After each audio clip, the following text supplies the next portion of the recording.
This news update is brought to you by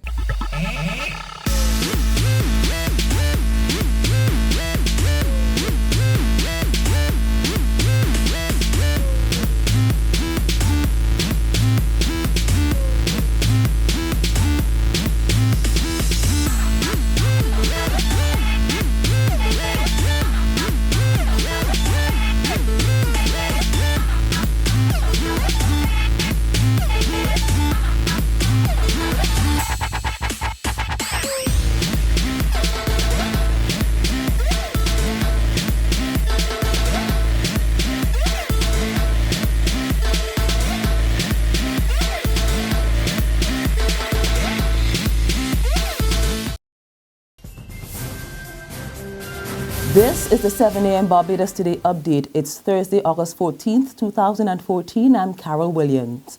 We begin this morning with our eyes on the Barbados Labour Party and its pick to replace Owen Arthur in the St. Peter constituency. Last evening, the party's St. Peter branch gave its full backing to Colin Jordan.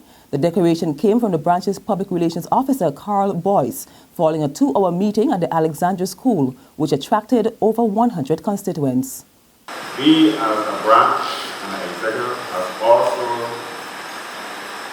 are recommending to the executive of this great party that Mr. Colin Jordan will be the one that we, the members of the St. Peter branch and the executive, will send forward and ask him as soon as possible to have the nomination so that Mr. Jordan can be represented in this constituency.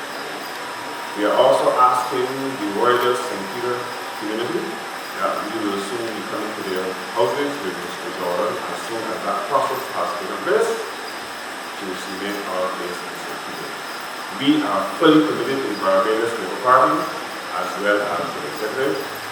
We are fully united with the leader of the opposition. And opposition leader Mia Mottley is giving her full support to Jordan, and she's confident the party will move forward as a united force. As you can feel in this room, this is a branch and a party that is going forward marching to a tune that will restore hope to the people of St. Peter and the people of this country. Jordan, a former president of the Barbados Hotel and Tourism Association, says he's willing to serve. I've always been willing to serve in whatever area I've been called to serve.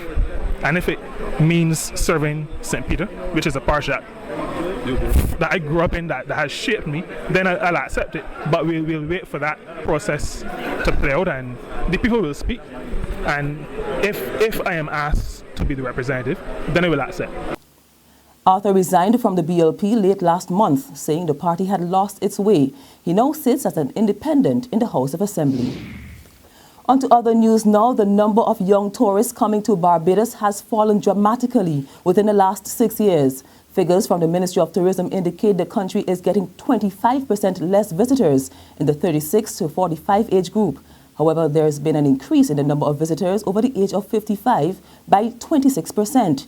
Parliamentary Secretary in the Ministry of Tourism, Senator Irene Sandiford Garner, told the Senate last evening that it's time for the private sector to act.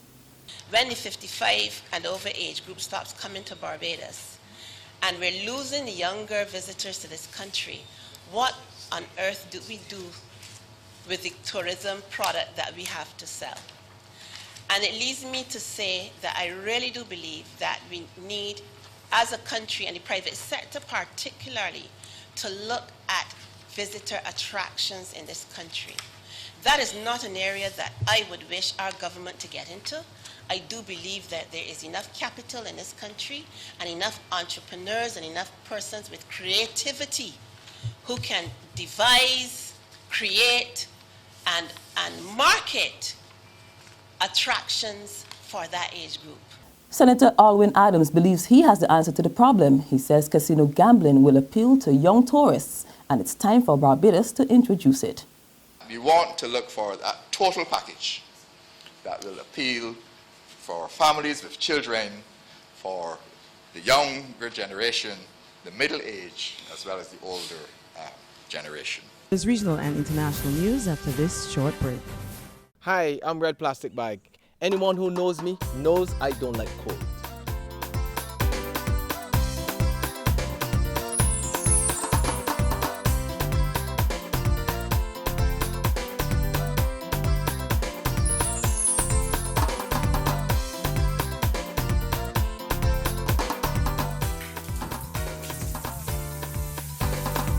Sunshine reigns in my country. I love it. Get your sun power. To the region now, no need to panic. That advice to students and employees at the University of the West Indies Mona campus after officials confirmed that one person is infected with the chikungunya virus. While campus officials have stepped up vector control measures at the institution, they're urging people to do their part by eliminating mosquito breeding sites to stop the spread of the disease. The virus has been rapidly spreading across the Caribbean since last December, with Jamaica recently confirming 4 cases of chikungunya. And finally, on the international scene, U.S. military advisors are contemplating a rescue mission for thousands of Yazidis from Iraq's Sinjar mountain. The people have been trapped on the mountain for some time now after fleeing from ISIS fighters. About a dozen U.S. Special Forces spent a day in the area assessing the situation. According to reports, the military is mulling over whether to get the people out by air or land. There have been reports that ISIS fighters have abducted over 100 women and children from the mountain. And that brings us to the end of our 7 a.m. Barbados Today update.